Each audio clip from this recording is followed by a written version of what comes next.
жилд дунджаар яг хэдэн хуулийн этгээдийн дансыг хааж үл маргах журмаар татврын орлогоос суутхан авсан тоогоо гаргаач гэж асуусан. Тэгээд тэр одоо нөгөө дансаа хаалгасан буюу одоо нэг талдаа бол зарим нь бол дампуурсан ч юм уу асуудалтай аж ахуйн нэгжүүдийн цаана ямар нийгэм хүн ам зүйн асуудал байсан юм болоо.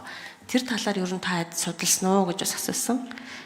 За дараа нь бол яг нөгөө хөгжлийн бэрхшээлтэй хүн эзэмшигч одоо эцсийн өмчлөгч нь байхаар аж ахуйн нэгж ер нь хэр байсан бэ гэдэг ийм одоо нийгэм хүн ам зүйн шалтгааныг нь асуусан юм л та. Тэгээ тэн дээр та бод мэдээлэл бэлдэж ирсэн байх гэж найдаж байна. Тэр мэдээллийг бас авах гэсэн.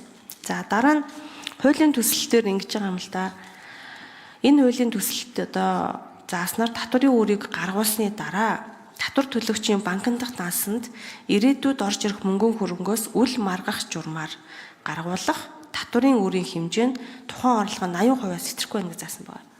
Энэ 80% гэдэг тоо яаж гарч ирсэн бэ гэдэг тооцооллыг гаргаад өгч. Энэ 80%-ийн ард ямар тооцоолол байгаа юм болоо гэдэг мэдээллийг бас авъя. За 4 номер хариулъя.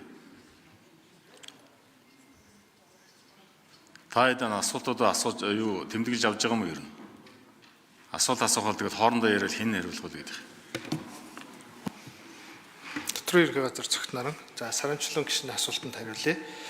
За хөгжлийн бэрхшээлтэй иргэний үүсгэн байгуулсан хуулийн этгээдүүдийн талаарх мэдээллийг тодруулж асуусан. За энэ мэдээллүүдийг бид нар улсын бүртгэлийн ерхий газар болон за нэмийн даатгалын байгууллагуудаас холбогдох мэдээллүүдийг аваад алт мичгээр бас танд хүргүүлсэн байгаа. За одоо яг танд чуулганы уралдаан дээр танилцуулахад бол за 2025 оны жилийн эцээр татврын албанд бүртгэлтэй 241 мянган хуулийн этгээд байна.